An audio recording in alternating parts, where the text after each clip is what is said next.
ನಮ್ಮ ಅಕ್ಕಪಕ್ಕದವ್ರು ಎಲ್ಲರೂ ಕೂಡ ಇವತ್ತು ನನ್ನನ್ನು ಬೈಕೊಂಡಿರ್ತಾರೆ.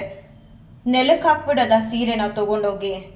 ಶ್ರೀ ಗುರು ರಾಘವೇಂದ್ರಾಯ ನಮಃ. ವಿಡಿಯೋ ನೋಡ್ತಿರೋ ಎಲ್ಲರಿಗೂ ನನ್ನ ನಮಸ್ಕಾರಗಳನ್ನ ತಿಳಿಸ್ತಾ, ಹಾಗೆ ಎಲ್ರಿಗೂ ಕೂಡ ಗುರು ಪೂರ್ಣಿಮೆಯ ಶುಭಾಶಯಗಳು. ಗುರುರಾಯರ ಅನುಗ್ರಹ ಕರುಣೆ ನಿಮ್ಮೆಲ್ಲರ ಮೇಲೂ ಇರಲಿ ಅಂತ ನಾನು ರಾಯರ ಹತ್ರ ಬೇಡ್ಕೊಳ್ತಾ ಈ ವಿಡಿಯೋನ ಶುರು ಮಾಡ್ತೀನಿ. ಇವತ್ತು ನಮ್ಮನೇಲಿ ರಾಯರ ಸೇವೆ ತುಂಬ ಚೆನ್ನಾಗಾಯಿತು. ಹಾಗೆ ಹೆಚ್ಚಾಗಿ ಸಾಕಪ್ಪ ಅನ್ನೋಷ್ಟು ರಾಯರು ಆಶೀರ್ವಾದನ ಕೊಟ್ಟರು. 3 ಹೊತ್ತು ಕೂಡ ನಾನು ಆಶೀರ್ವಾದನ ಪಡ್ಕೊಂಡೆ. ಅದರಲ್ಲೂ ವಿಶೇಷವಾಗಿ ಶ್ರೀರಾಮ ದೇವರು ಹಾಗೆ ತಾಯಿ ಚಾಮುಂಡೇಶ್ವರಿ ಅಮ್ಮನವರಿಂದ ಕೂಡ ಆಶೀರ್ವಾದನ ಪಡ್ಕೊಂಡೆ. ಗುರುವಿನ ಅನುಗ್ರಹ, ಗುರುವಿನ ಮಾರ್ಗದರ್ಶನ ಪ್ರತಿಯೊಬ್ಬರ ಬದುಕಲು ಬಹಳ ಮುಖ್ಯ. ಆ ಅನುಗ್ರಹ, ಆ ಮಾರ್ಗದರ್ಶನನ ರಾಯರು ಸ್ವ ಇಚ್ಛೆಯಿಂದ ನನ್ನ ಬದುಕಲ್ಲಿ ಬಂದು ಕೊಡ್ತಾನೆ ಬರ್ತಿದ್ದಾರೆ. 1, 2 ಅಂತ ಹೇಳಿದ್ರೆ ಸಾಲದು, ಅಷ್ಟಿಷ್ಟಲ್ಲ ರಾಯರಿಂದ ನನ್ನ ಬದುಕಲ್ಲಿ ಒಳ್ಳೆತು ಅನ್ನೋದು ಆಗಿರೋದು. ಸಾಕಷ್ಟು ಬದಲಾವಣೆಗಳನ್ನ ಮಾಡ್ತಾನೆ ಬರ್ತಿದ್ದಾರೆ. ಒಂದೇ ಮಾತಲ್ಲಿ ಹೇಳಬೇಕು ಅಂದರೆ, ನನಗೆ ಮದುವೆ ಸಮಯದಲ್ಲಿ ಗೊತ್ತಾಯಿತು ನಂದು ರಾಕ್ಷಸ ಗಣ ಅಂತ. ಆ ರಾಕ್ಷಸ ಗಣದಲ್ಲಿ ಇದ್ದವಳನ್ನ ದೈವ ಗಣಕ್ಕೆ ಬದಲು ಮಾಡಿದ್ರು.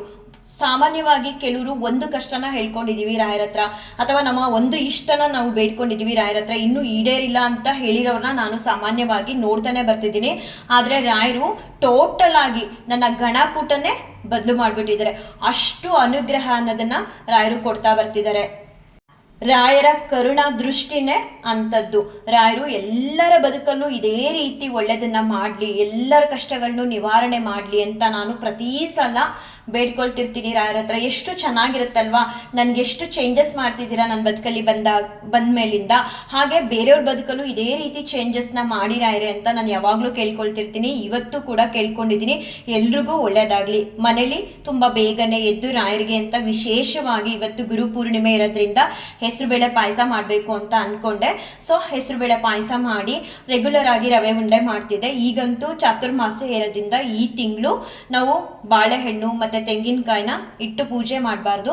ಆ ಕಾರಣಕ್ಕೆ ಬಾಳೆಹಣ್ಣೆಲ್ಲ ತಂದಿರಲಿಲ್ಲ. ಇನ್ನು ಮಾವಿನ ಹಣ್ಣನ್ನು ಯಥೇಚ್ಛವಾಗಿ ನಾವು ತಂದು ರಾಯರಿಗೆ ನೈವೇದ್ಯ ಮಾಡ್ಬೋದು. ಈ ಸೀಸನಲ್ಲಿ ರಾಯರಿಗೆ ಮಾವಿನ ಹಣ್ಣ ಕೊಡ್ಬೋದು. ಹಾಗಾಗಿ ಸಿಕ್ಕಾಪಟ್ಟೆ ಮಾವಿನಣ್ಣ ಎಷ್ಟು ನನಗೆ ಹೆಂಗೆ ಗೊತ್ತಾ, ತಟ್ಟೆ ತುಂಬ ಕೊಡಬೇಕು. ಆ ತಟ್ಟೆಲಿ ಏನು ಗ್ಯಾಪ್ ಇರಬಾರ್ದು ಅನ್ನೋ ಒಂದು ಮನಸ್ಸು. ಏನೇ ಆಗಲಿ ಅವ್ರವ್ರ ಭಕ್ತಿ ಅವ್ರವ್ರ ಭಾವಕ್ಕೆ ಬಿಟ್ಟಿದ್ದು. ಹೀಗೆ ಮಾಡಿ ಅಂತ ನಾನು ಯಾರಿಗೂ ಕೂಡ ಹೇಳಲ್ಲ.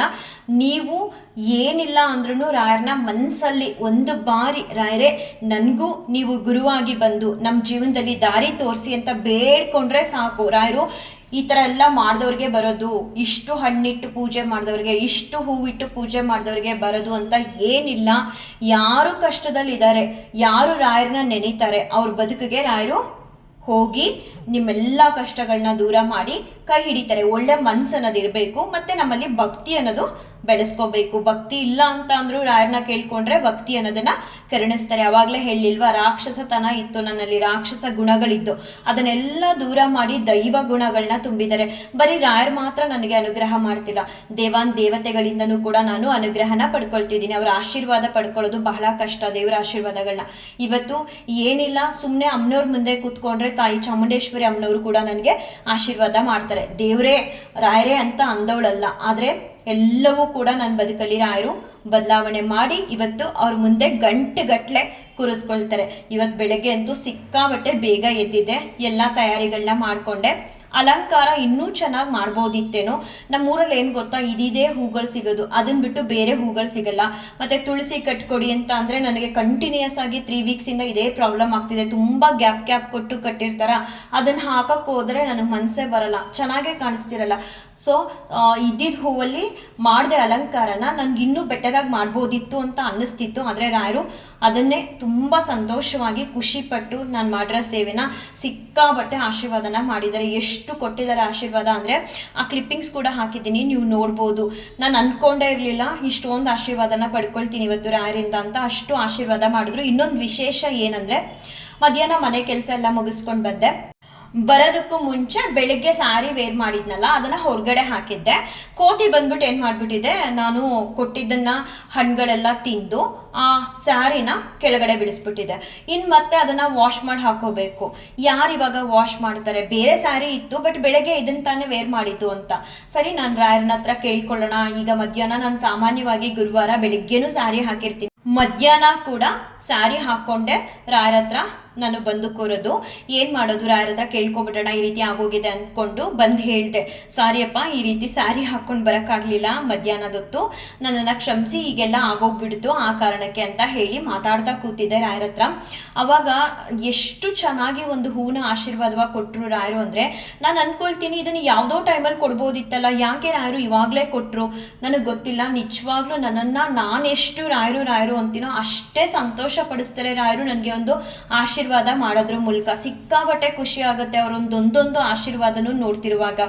ಮಧ್ಯಾಹ್ನ ಅದೆಲ್ಲ ಆದಮೇಲೆ ಅಂದರೆ ಸೇವೆ ಎಲ್ಲ ಸಲ್ಲಿಸಾದ್ಮೇಲೆ ನನ್ನ ಮಾತೆಲ್ಲ ಮುಗಿಸಾದ್ಮೇಲೆ ರಾಯರ ಹತ್ರ ಸುಮ್ಮನೆ ಕೂತಿದ್ದೆ, ಲೈಟ್ ಆಫ್ ಮಾಡಿ ಈ ಶಾರ್ಟ್ಸ್ಗಳೆಲ್ಲ ಅಪ್ಲೋಡ್ ಮಾಡೋಣ ಅಂತ ಹೇಳಿ ಎಡಿಟ್ ಮಾಡ್ಕೊಳ್ತಿದ್ದೆ. ಆವಾಗ ಹೆಂಗೆ ಅಂತ ಅಂದರೆ, ತಾಯಿ ಚಾಮುಂಡೇಶ್ವರಿ ಅಮ್ಮನವ್ರ ಫೋಟೋದಲ್ಲಿ ಸ್ವಲ್ಪ ತುಳಸಿ ದಳ ಇತ್ತು, ಅದು ಇದ್ದಕ್ಕಿದ್ದಂಗೆ ಅಲ್ಗಾಡ್ತಿತ್ತು. ನಾನು ಲೈಟ್ ಬೇರೆ ಆಫ್ ಮಾಡಿದ್ದೀನಿ, ಒಂದು ಕ್ಷಣ ಭಯ ಅಂತ ಅನ್ನಿಸ್ತು. ಬಟ್ ರಾಯರ ಮುಂದೆ ಕೂತಿದ್ದೀನಲ್ಲ, ನಾನು ಯಾಕೆ ಭಯ ಪಡಬೇಕು ಅಂದ್ಕೊಂಡೆ. ಅದಾದಮೇಲೆ ಶ್ರೀಕೃಷ್ಣ ಪರಮಾತ್ಮನಿಂದ ಮತ್ತೆ ನನಗೆ ಆಶೀರ್ವಾದವಾಗಿ ಸಿಕ್ತು. ಆ ಟೈಮಲ್ಲಿ ನಾನು ಯಾವುದು ಶ್ಲೋಕ ಹೇಳ್ತಿರ್ಲಿಲ್ಲ, ಸುಮ್ಮನೆ ರಾಯರ ಮುಂದೆ ಕೂತಿದ್ದೆ. ಒಂಥರ ಸಂತೋಷ ಅಂದರೆ ಎಷ್ಟು ಸಂತೋಷ ಇವತ್ತು ಅಂತ ಅಂದರೆ, ಸಿಕ್ಕಾಬಟ್ಟೆ ಡ್ಯಾನ್ಸ್ ಕೂಡ ಮಾಡಿಬಿಟ್ಟಿದ್ದೀನಿ ಮನೇಲಿ ರಾಯರಿಗೆ ಹೋಗಿ ಮುತ್ತಿಡೋದು. ಅಷ್ಟು ಒಂಥರ ನಾವೆಷ್ಟು ರಾಯರೇ ಅಂತ ಹೇಳ್ತೀವೋ ಅಷ್ಟು ಅವರು ನಮ್ಮನ್ನು ಸಂತೋಷ ಪಡಿಸ್ತಾರೆ. ನೀವು ಕೂಡ ಯಾರೆಲ್ಲ ವಿಡಿಯೋ ನೋಡ್ತಿದ್ದೀರಾ ಅವರು ಮನೆಗಳಲ್ಲಿ ರಾಯರ ಸೇವೆನ ಮಾಡಿ ರಾಯರ ಅನುಗ್ರಹನ ಪಡ್ಕೊಂಡಿದ್ರೆ, ರಾಯರ ಆಶೀರ್ವಾದನ ಪಡ್ಕೊಂಡಿದ್ರೆ ಇವತ್ತು ನಿಮ್ಗಾಗಿದ್ದ ಅನುಭವನ ಕಮೆಂಟ್ ಮೂಲಕ ತಿಳಿಸಿ. ಮತ್ತು ಬೆಳಗ್ಗೆನೆ ತುಂಬ ಬೇಗ ಎದ್ದಿದ್ನ ಈ ಮಿಕ್ಸಿ ಎಲ್ಲ ಗ್ರೈಂಡ್ ಮಾಡ್ಕೊಳ್ತಿದ್ದೆ, ಕೊಬ್ಬರಿ ಮತ್ತು ಗಸಗಸೆ ಎಲ್ಲ ಹಾಕಿ ರಾಯರಿಗೆ ಪಾಯಸ ರೆಡಿ ಮಾಡೋದಕ್ಕೆ. ನಿಜವಾಗ್ಲೂ ನನ್ನ ಅಕ್ಕಪಕ್ಕ ಮನೆಗಳಿರೋರು ತುಂಬ ಒಳ್ಳೆಯವರು, ಏನೂ ಕೂಡ ಬೇಜಾರು ಮಾಡ್ಕೊಳ್ಳಲ್ಲ. ಮತ್ತು ಶ್ಲೋಕ ಎಷ್ಟು ಜೋರಾಗಿ ಹೇಳ್ತಿರ್ತೀನಿ ನಾನು ಅಂದರೆ, ಅದು ಒಂಥರ ರಾಯರ ಮುಂದೆ ಕೂತಾಗ ಹಾಗೆ ನಾವು ಏನು ಮಾತಾಡ್ತಿರ್ತೀವಿ, ನಾನು ಏನು ಮಾಡ್ತಿದ್ದೀನಿ ಅನ್ನೋದು ಒಂದೊಂದು ಸಲ ನನಗೆ ಗೊತ್ತಾಗಲ್ಲ. ನಾನು ಎಷ್ಟು ವಾಯ್ಸಲ್ಲಿ ಮಾತಾಡ್ತಿದ್ದೀನಿ ನಿಜ ಗೊತ್ತಾಗಲ್ಲ. ಬೆಳಗ್ಗೆನೆ ಮಿಕ್ಸಿ ಬೇರೆ ತುಂಬ ಗ್ರೈಂಡ್ ಮಾಡ್ತಾ ಸೌಂಡ್ ಮಾಡ್ತಿದ್ನ. ಅದಾದಮೇಲೆ ನಾನು ಪೂಜೆ ಮಾಡ್ತಿರ್ಬೇಕಾದ್ರೆ ಶ್ಲೋಕಗಳೆಲ್ಲ ಸ್ವಲ್ಪ ಜೋರಾಗಿ ಹೇಳ್ತಿದ್ದೆ. ಮತ್ತು ಇನ್ನೊಂದು ಏನಾಯ್ತು ಇವತ್ತು ಅಂದರೆ, ಸ್ವಲ್ಪ ತಡ ಆಯಿತು. ರೆಗ್ಯುಲರ್ ಆಗಿ ಟೈಮಲ್ಲೇ ನಾನು ಎದ್ದು ರಾಯರ ಸೇವೆಗೆ ಅಂತ ಎಲ್ಲ ರೆಡಿ ಮಾಡ್ಕೊಳ್ತಿದ್ರು. ನಾವು ಸೇವೆ ಸಲ್ಲಿಸಿ ಮಹಾಮಂಗಳಾರತಿ ಮಾಡೋ ಅಷ್ಟರೊಳಗಡೆ ಸ್ವಲ್ಪ ತಡ ಆಯಿತು. ಒಂದು 6 ಗಂಟೆ 6 ಕಾಲ ಆಗಿತ್ತು, ಸ್ವಲ್ಪ ಬೆಳಗ್ಗೆ ಆಗಿತ್ತು. ಆ ಟೈಮಲ್ಲೂ ಕೂಡ ನಾನು ಬೆಳಗ್ಗೆನೆ ರಾಯರಿಗೆ ಹಾಡು ಕೂಡ ಹೇಳ್ತಿದ್ದೆ. ಏನೋ ಸ್ವಲ್ಪ ಡಿಸ್ಟರ್ಬೆನ್ಸ್ ಇತ್ತೇನೋ ಇವತ್ತು, ಪಾಪ ಅವ್ರು ಯಾರು ಕೂಡ ಏನೂ ಅನ್ನಲ್ಲ, ಅದೊಂದು ಖುಷಿ. ಹಾಗೆ ನನಗೆ ಯಾವಾಗಲೂ ಕೂಡ ಕಮೆಂಟ್ ಮಾಡ್ತಾರೆ ಒಬ್ಬರು, ಅವರು ಹೇಳಿದ್ರು, ನಾನಿವತ್ತು ರಾಯರ ಮಠಕ್ಕೆ ಹೋಗಬೇಕಿತ್ತು, ಹೋಗೋದಕ್ಕೆ ಆಗಲಿಲ್ಲ, ನಾನು ಒಬ್ಳು ನತದೃಷ್ಟೆ, ರಾಯರಿಗೂ ಕೂಡ ಅಂದರೆ ದೇವ್ರಿಗೂ ಕೂಡ ನಾನು ಬೇಡವಾಗ್ಬಿಟ್ಟಿದ್ದೀನಿ ಅಂತ. ಆ ರೀತಿ ಎಲ್ಲ ಯಾರೇ ರಾಯರ ಭಕ್ತರು ಅಂದ್ಕೊಳ್ಳೋದಕ್ಕೆ ಹೋಗಬೇಡಿ. ರಾಯರಿಗೆ ಇಷ್ಟ ಇದ್ದರೆ ನಾವು ಮಠಕ್ಕೆ ಹೋಗಬೇಕು ಅಂತ ಅನ್ಸಿದ್ರೆ, ಅವ್ರ ಅನುಗ್ರಹ ಇದ್ದರೆ ಕರೆಸ್ಕೊಳ್ತಾರೆ, ಹೇಗಾದರೂ ಕರೆಸ್ಕೊಳ್ತಾರೆ. ಇವತ್ತಿಲ್ವಾ ಇನ್ನೊಂದು ದಿನ ಹೋಗ್ಬೋದು, ಆದರೆ ನೊಂದ್ಕೋಬಾರ್ದು. ರಾಯರು ನಾವು ಅವ್ರ ಮಕ್ಕಳಾಗಿ ನೊಂದ್ಕೊಳ್ಳೋದು, ಕಣ್ಣೀರು ಇಡೋದು ಮಾಡಿದ್ರೆ ಅವರು ಕೂಡ ಸಹಿಸಲ್ಲ. ಹೇಗಾದರೂ ಸರಿ ನಿಮಗೆ ದರ್ಶನ ಕೊಡ್ತಾರೆ. ಮನೇಲಿ ಪೂಜಿಸೋದಕ್ಕಾಗಲ್ವಾ, ರಾಯರ ಮಠಕ್ಕೂ ಹೋಗೋಕ್ಕಾಗಲ್ವಾ, ಮನಸ್ಸಲ್ಲಿ ಅಕಸ್ಮಾತ್ ಈ ಥರ ವಿಡಿಯೋ ನೋಡ್ತಿರ್ತೀರಾ ಅಥವಾ ರಾಯರ್ದು ಯಾವುದಾದ್ರೂ ಫೋಟೋ ನೋಡ್ತಿರ್ತೀರಾ ಫೋನಲ್ಲಿ, ಅಲ್ಲೇ ಕೂತಲ್ಲೇ ರಾಯರೇ ನನಗೂ ನೀವು ಗುರುವಾಗಿ ಬನ್ನಿ, ನನ್ನ ಬದುಕಲ್ಲಿ ಏನೆಲ್ಲ ಕಷ್ಟಗಳಿದೆ, ಇವತ್ತು ನನ್ನ ಮನೇಲಿ ಎಷ್ಟೆಲ್ಲ ನಾನು ಕಣ್ಣೀರು ಹಾಕ್ತಿದ್ದೀನಿ, ಅದನ್ನೆಲ್ಲ ದೂರ ಮಾಡಿ ಅಂತ ಒಂದೇ ಒಂದು ಬಾರಿ ಕೈ ಮುಗಿರಿ. ಈ ದುಃಖ ಎಲ್ಲ ರಾಯರ ಮುಂದೆ ಫೋಟೋ ನೋಡ್ತಾ ಹೇಳಿ. ಫೋನಲ್ಲಿ ನೀವು ಯಾವುದೋ ಒಂದು ವಿಡಿಯೋನೋ ಫೋಟೋನೋ ನೋಡ್ತಿರ್ತೀರಲ್ವ ರಾಯರ್ದು, ಅಲ್ಲೇ ಕೇಳ್ಕೊಂಡ್ರೆ ಸಾಕು, ನಿಮಗೆ ರಾಯರು ಅಲ್ಲೇ ಅನುಗ್ರಹಿಸ್ತಾರೆ. ಅವ್ರ ಮಕ್ಕಳನ್ನ ಯಾವ ಕಾರಣಕ್ಕೂ ರಾಯರು ಕಣ್ಣೀರಿಡೋದಕ್ಕೆ ಬಿಡಲ್ಲ. ಕಾರಣಗಳು ಸುಮಾರು ಇರುತ್ತೆ ನೀವು ರಾಯರ ಮಠಕ್ಕೆ ಹೋಗದೆ ಇರೋದಕ್ಕೆ. ಹಾಗಂತ ಹೇಳಿ ನಾನು ದೇವ್ರಿಗೆ ಬೇಡವಾಗೋದ್ನ ಅಂತೆಲ್ಲ ಅನ್ಕೋಬೇಡಿ. ರಾಯರಿಗೆ ತುಂಬ ಕಷ್ಟದಲ್ಲಿರೋ ಮಕ್ಕಳು, ತುಂಬ ಅವಮಾನ ನೋವುಗಳನ್ನ ಎದುರಿಸಿರೋ ಮಕ್ಕಳು ಅಂದರೆ ಸಿಕ್ಕಾಬಟ್ಟೆ ಇಷ್ಟ ಅಂತ ಕಾಣಿಸುತ್ತೆ. ತುಂಬ ಬೇಗ ಅಂಥವ್ರಿಗೆ ಒಲಿತಾರೆ, ಅದರಲ್ಲಿ ನಾನು ಕೂಡ ಒಬ್ಳು. ಆ ಕಾರಣಕ್ಕೆ ನಾನು ಹೇಳ್ತಿದ್ದೀನಿ, ನೊಂದ್ಕೋಬೇಡಿ. ಈ ಮುಂಚೆ ಎಲ್ಲ ನಾನೇನು ಮಾಡ್ತಿದ್ದೆ, ನಾನು ಕೂಡ ಗುರುವಾರ ಬಂತು ಅಂತ ಅಂದರೆ ನನ್ನ ವಾಟ್ಸಪ್ ಸ್ಟೇಟಸಲ್ಲಿ ರಾಯರ್ ಫೋಟೋ ಹಾಕಿ ಕೈ ಮುಗಿತಿದ್ದೆ ಅಷ್ಟೇ.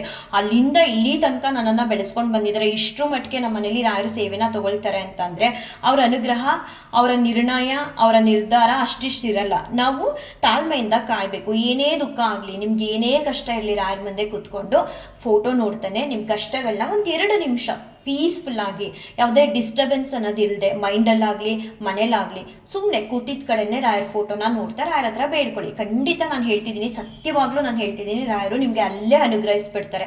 ನಾನು ಹಾಗೆ ಅವಾಗಲೇ ಹೇಳಿದ್ನಲ್ಲ, ತುಂಬ ವರ್ಷಗಳ ಹಿಂದೆ ಒಂದು ಫೋನಲ್ಲಿ ಅದು ಗುರುವಾರ ಯಾವುದೋ ಟೈಮ್ಗೆ ಒಂದು ಫೋಟೋನ ಪ್ರತಿ ಗುರುವಾರ ಅದೊಂದೇ ಹಾಕೊಂಡು ಬರ್ತಿದ್ದೆ, ಬೇರೆ ಯಾವ ಫೋಟೋ ಕೂಡ ನಾನು ಚೇಂಜ್ ಮಾಡ್ತಿರ್ಲಿಲ್ಲ. ಯಾವತ್ತು ಗುರುವಾರ ಬಂದರೆ ಸ್ಟೇಟಸಲ್ಲಿ ಅದನ್ನು ಹಾಕಿ ಯಾವುದೋ ಒಂದು ಟೈಮ್ಗೆ 2 ಗಂಟೆ ಆಗ್ಬೋದು, 12 ಗಂಟೆ ಆಗ್ಬೋದು ಕೈ ಮುಗಿತಿದ್ದೆ. ನೋಡಿ ಇವಾಗ ಇಲ್ಲಿವರೆಗೂ ಕರ್ಕೊಂಡು ಬಂದಿಲ್ವ ರಾಯರು, ಹಾಗೆ ಎಲ್ರಿಗೂ ಕೂಡ ರಾಯರು ಅನುಗ್ರಹಿಸ್ತಾರೆ. ತುಂಬ ಒಳ್ಳೆಯವರು ರಾಯರು. ಇವ್ರ ಹತ್ರ ಹೋಗಬೇಕು, ಅವ್ರಿಗೆ ಒಳ್ಳೇದು ಮಾಡಬೇಕು ಅಂತ ಏನಿಲ್ಲ. ಯಾರೆಲ್ಲ ರಾಯರೇ ಅಂತ ಅಂತಿರೋ, ಕಷ್ಟದಲ್ಲಿ ಯಾರೆಲ್ಲ ಇದ್ದೀರೋ ಅಂಥವ್ರ ಹತ್ರ ರಾಯರು ಬಂದು ಅವ್ರ ಕಷ್ಟಗಳನ್ನ ಸರಿ ಮಾಡ್ತಾರೆ. ನಿಮ್ಮ ಸ್ವಂತ ತಂದೆ ತಾಯಿಗಳೇ ನಿಮಗೆ ನೋವು ಮಾಡಬಹುದು, ಆದರೆ ರಾಯರು ಯಾವತ್ತೂ ಕೂಡ ನೋವು ಮಾಡಲ್ಲ. ನಿಮ್ಮವರು ಅಂತ ಯಾರನ್ನೆಲ್ಲ ಅಂದ್ಕೊಂಡಿರ್ತೀರೋ ಅವರೆಲ್ಲರೂ ನಿಮಗೆ ನೋವು ಮಾಡ್ಬೋದು, ಕಷ್ಟಗಳನ್ನ ಕೊಡ್ಬೋದು. ರಾಯರು ಆ ರೀತಿ ಅಲ್ಲ. ನೀವು ಇವತ್ತೇನು ನಾನು ರಾಯರ ಮಠಕ್ಕೆ ಹೋಗೋಕ್ಕಾಗ್ತಿಲ್ಲ ಅಂತ ಬೇಜಾರು ಪಟ್ಕೊಳ್ತಿದ್ದೀರೋ, ಖಂಡಿತ ರಾಯರು ಒಂದಿನ ಕರೆಸ್ಕೊಳ್ತಾರೆ. ಸಮಾಧಾನ ಮಾಡ್ಕೋಬೇಕು, ಕಣ್ಣೀರು ಇಡಬಾರ್ದು. ಅದರಲ್ಲೂ ಇವತ್ತು ಗುರುಪೂರ್ಣಿಮೆ ಇರೋದ್ರಿಂದ ರಾಯರ ನಾಮಸ್ಮರಣೆನ ಮನಸಲ್ಲೇ ಮಾಡ್ಕೊಳ್ಳಿ. ಮನಸಲ್ಲೇ ನೀವು ಕಲ್ಪನೆ ಮಾಡ್ಕೊಳ್ಳಿ, ರಾಯರನ್ನ ನಾನು ನೋಡ್ತಿದ್ದೀನಿ ಮಠಕ್ಕೆ ಹೋಗಿ ಅಂತ. ಅಷ್ಟೇ ಸಾಕು, ರಾಯರಿಗೆ ಅದು ಮುಟ್ಟುತ್ತೆ. ಇನ್ನು ಇವತ್ತು ನನಗಾದ ಅನುಭವನ ತಿಳಿಸ್ಬೇಕು ಅಂದರೆ, ಸಿಕ್ಕಾಬಟ್ಟೆ ವೈಬ್ರೇಷನ್ ಇತ್ತು ರಾಯರ ಮುಂದೆ ಕೂತಾಗ. ಹನುಮಾನ್ ಚಾಲೀಸ್ ಹೇಳ್ಬೇಕಾದ್ರೆ ರಾಯರು 2-3 ಬಾರಿ ಆಶೀರ್ವಾದ ಮಾಡಿದ್ರು. ಮತ್ತು ನಾನು ಕೂಡ ರಾಯರಿಗೆ ಧನ್ಯವಾದಗಳನ್ನ ತಿಳಿಸ್ತಿದ್ದೆ. ನೀವು ನಮ್ಮ ಬದುಕಲ್ಲಿ ಬಂದು ಇಷ್ಟೆಲ್ಲ ಒಳ್ಳೇದು ಮಾಡಿದ್ದೀರಾ. ನಾವು ಎಷ್ಟೋ ಬಾರಿ ರಾಯರ ಮುಂದೆ ಕೂತ್ಕೊಂಡು ಕಿರ್ಚಾಡ್ತಿರ್ತೀವಿ, ಕೂಗಾಡ್ತಿರ್ತೀವಿ, ಆದರೆ ಅವ್ರು ಒಂದು ಕಡೆ ನೆಲೆಸ್ಬೇಕು ಅಂತ ಬಂದಮೇಲೆ ನಾವೇನೇ ಅವ್ರ ಮನಸ್ಸಿಗೆ ನೋವು ಮಾಡಿದ್ರು ಕೂಡ ಬೇಸರ ಪಟ್ಕೊಳ್ಳಲ್ಲ, ನಮ್ಗೆ ಅನುಗ್ರಹ ಮಾಡ್ತಾನೆ ಬರ್ತಿರ್ತಾರೆ. ಹಾಗಾಗಿ ಅವ್ರ ಹತ್ರ ಕ್ಷಮೆ ಕೂಡ ಕೇಳಿದೆ. ನಮ್ಮಿಂದ ಏನಾದರೂ ನಿಮಗೆ ಬೇಸರ ಆಗಿದ್ರೆ ದಯವಿಟ್ಟು ಕ್ಷಮಿಸಿ, ನಿಮ್ಮ ಕರುಣೆ ನಿಮ್ಮ ಅನುಗ್ರಹ ಹೀಗೆ ಮುಂದುವರಿಲಿ ನಮ್ಮ ಬದುಕಲ್ಲಿ ಅಂತ ಬೇಡ್ಕೊಂಡಾಗಲೂ ಕೂಡ ರಾಯರು ನನಗೆ ಇವತ್ತು ಆಶೀರ್ವಾದನ ಮಾಡಿದ್ರು. ಮತ್ತು ದೀಪಗಳನ್ನ, ಇಲ್ಲಿ ರಾಯರ ಫೋಟೋ ಇದೆಯಲ್ಲ, ಫಸ್ಟೇ ಕಾಮಧೇನು ಪಕ್ಕ 2 ಇಟ್ಟಿದ್ದೀನಲ್ಲ, ಸ್ವಲ್ಪ ಅದು ಪೇಪರ್ ಥರ ಫೋಟೋಸು, ಫ್ರೇಮ್ ಇಲ್ಲ. ಆ ಫೋಟೋಗಳು ನಾನು ದೀಪಗಳ ಪಕ್ಕನೇ ಇಟ್ಬಿಟ್ಟಿದ್ದೀನಿ. ನಾನು ರಾಯರಿಗೆ ಕೈ ಮುಗಿತಾ ಪೂಜೆ ಮಾಡ್ತಿರ್ಬೇಕಾದ್ರೆ ನನಗೆ ಅನ್ನಿಸ್ತು, ಮನಸ್ಸಿಗೆ ಹೇಳ್ದಾಗೆ. ಹೇಗೆ ಅಂತಂದರೆ, ನನಗೆ ಸುಡಲ್ವಾ ಅಂತ ಕೇಳಿದ್ರು. ನಾನು ಯಾಕೆ ಹಿಂಗೆ ರಾಯರು ನನಗೆ ಈ ಥರ ಒಂದು ವಾಯ್ಸ್ ಬರ್ತಿದೆ ಅಂದರೆ, ಮನಸ್ಸೊಳಗಡೆ ನಾವು ನಿಮಗೆ ಇದನ್ನು ಯಾವ ರೀತಿ ಹೇಳಬೇಕು, ಯಾವ ರೀತಿ ಎಕ್ಸ್ಪ್ಲೈನ್ ಮಾಡಬೇಕು ಅಂತ ಗೊತ್ತಿಲ್ಲ. ಎಷ್ಟೋ ಬಾರಿ ರಾಯರು ನಮಗೆ ಮಾತಿನ ಮೂಲಕ ಸ್ಪಂದಿಸ್ತಾರೆ. ನನಗೆ ಯಾಕೆ ಹಿಂಗೆ ಹೇಳ್ತಿದ್ದಾರೆ ರಾಯರು ಅಂತ ನನಗೆ ಮೊದಲು ಗೊತ್ತಾಗಲಿಲ್ಲ. ಒಂದು 2 ನಿಮಿಷ ನನ್ನ ಪಾಡಿಗೆ ನಾನು ಆ ಥರ ನನ್ನ ಮನ್ಸಿಗೆ ಬಂದರು, ಆ ಮಾತು ಆ ರೀತಿ ಕೇಳಿಸಿದ್ರು ಕೂಡ ನನಗೆ ಮನಸ್ಸೊಳಗಡೆ. ನಾನು ಅದನ್ನು ಸುಮ್ಮನೆ ನೆಗ್ಲೆಕ್ಟ್ ಮಾಡಿಬಿಟ್ಟು ನನ್ನ ಪಾಡಿಗೆ ನಾನು ಅವ್ರ ರಾಯರಿಗೆ ನೈವೇದ್ಯ ಎಲ್ಲ ಸಮರ್ಪಣೆ ಮಾಡ್ತಿದ್ದೆ. ಮತ್ತು ನನಗೆ ಯಾಕೆ ಹಿಂಗಂದ್ರು, ನಾನು ಯಾಕೆ ಸುಡ್ತಿದ್ದೀನಿ, ನಾನು ಯಾಕೆ ಬಿಸಿ ತಟ್ಟಿಸ್ತಿದ್ದೀನಿ ಅವ್ರಿಗೆ ಅಂತ ನೋಡಿದಾಗ, ಹೌದು 2 ದೀಪಗಳು ರಾಯರ ಪಕ್ಕನೇ ಇತ್ತು, ಫೋಟೋ ಪಕ್ಕನೇ ಇತ್ತು. ಆಮೇಲೆ ಸಡನ್ನಾಗಿ ಅದನ್ನು ಸ್ವಲ್ಪ ದೂರ ಇಟ್ಟೆ. ಮತ್ತು ರಾಯರದು ಪೇಪರ್ದು ಫೋಟೋಸ್ ಇದೆಯಲ್ಲ, ಅದನ್ನ ಆ ದೀಪದಿಂದನೂ ಕೂಡ ಸ್ವಲ್ಪ ಸೈಡ್ ಮಾಡಿ ಇಟ್ಟೆ. ನಾವು ರಾಯರಿಗೆ ಎಷ್ಟು ಹತ್ರ ಆಗ್ತೀವೋ ಅಷ್ಟು ರಾಯರು ನಮ್ಮನ್ನ ಕಾಪಾಡ್ತಾರೆ. ಎಲ್ಲ ರೀತಿಯಿಂದಲೂ ಕೂಡ ನಮಗೆ ಸ್ಪಂದನೆ ಅನ್ನೋದನ್ನ ಕೊಡ್ತಾರೆ. ಅದಕ್ಕೆ ಗುರು ಅನ್ನೋರು ಬಹಳ ಮುಖ್ಯ. ಜೀವನದಲ್ಲಿ ನಮ್ಗಾಗುವಂಥ ತೊಂದರೆಗಳನ್ನು ತಪ್ಪಿಸ್ತಾರೆ, ಹಾಗೆ ನಮ್ಮನ್ನ ಕೈ ಹಿಡಿದು ಮುಂದೆ ಕೂಡ ನಡೆಸ್ತಾರೆ. ಆ ಕಾರಣಕ್ಕೆ ಪ್ರತಿಯೊಬ್ಬರು ಬದುಕಲು ಗುರು ಅನ್ನೋರು ಇರಲೇಬೇಕು. ಯಾರಿಗೆಲ್ಲ ಇನ್ನೂ ರಾಯರನ್ನ ಗುರುವಾಗಿ ನಮ್ಮ ಬದುಕಲ್ಲಿ ಪಡ್ಕೊಂಡಿಲ್ಲ ಅಂತ ಅಂದ್ಕೊಂಡಿದ್ದೀರೋ ಅಂಥವ್ರೆಲ್ಲರೂ ಕೂಡ ಅಟ್ಲೀಸ್ಟ್ ಮಲಗೋದಕ್ಕೂ ಮುಂಚೆ ಆದರೂ, ನೀವು ಪೂಜೆ ಮಾಡಿಲ್ಲದೆ ಇದ್ರೂ ಪರವಾಗಿಲ್ಲ, ಮಠಕ್ಕೆ ಹೋಗಿಲ್ಲ ಅಂದರೂ ಪರವಾಗಿಲ್ಲ, ನೀವು ಎಲ್ಲಿ ಕೂತಿರ್ತೀರಾ ಅದೇ ಜಾಗದಲ್ಲಿ ರಾಯರನ್ನ ನೆನಪಿಸ್ಕೊಂಡು, ಗುರುವೇ ನಮ್ಮ ಬದುಕಲ್ಲೂ ನೀವು ಬಂದು ನಮಗೂ ದಾರಿ ತೋರಿಸಿ, ನಮ್ಮ ಕಷ್ಟಗಳನ್ನ ಪರಿಹಾರ ಮಾಡಿ ಅಂತ ಒಮ್ಮೆ ಬೇಡ್ಕೊಳ್ಳಿ. ಖಂಡಿತ ರಾಯರು ಬಂದು ನಿಮ್ಮನ್ನು ಒಂದು ಒಳ್ಳೆ ದಾರಿಗೆ ಕರ್ಕೊಂಡು ಹೋಗ್ತಾರೆ. ನಿಮ್ಮ ಜೀವನದಲ್ಲಿರುವಂಥ ಎಲ್ಲ ಕಷ್ಟಗಳನ್ನೂ ದೂರ ಮಾಡ್ತಾರೆ. ಒಟ್ಟಾರೆಯಾಗಿ ಹೇಳಬೇಕಂದ್ರೆ ತುಂಬ ಚೆನ್ನಾಗಿತ್ತು ಇವತ್ತೊಂದು ದಿನ. ರಾಯರ ಅನುಗ್ರಹ ಎಲ್ಲರ ಮೇಲೂ ಇರಲಿ ಅಂತ ಹೇಳ್ತಾ ಈ ವಿಡಿಯೋನ ಎಂಡ್ ಮಾಡ್ತೀನಿ. ಶ್ರೀಕೃಷ್ಣಾರ್ಪಣಮಸ್ತು, ಶ್ರೀಕೃಷ್ಣಾರ್ಪಣಮಸ್ತು, ಶ್ರೀಕೃಷ್ಣ ಅರ್ಪಣಮಸ್ತು.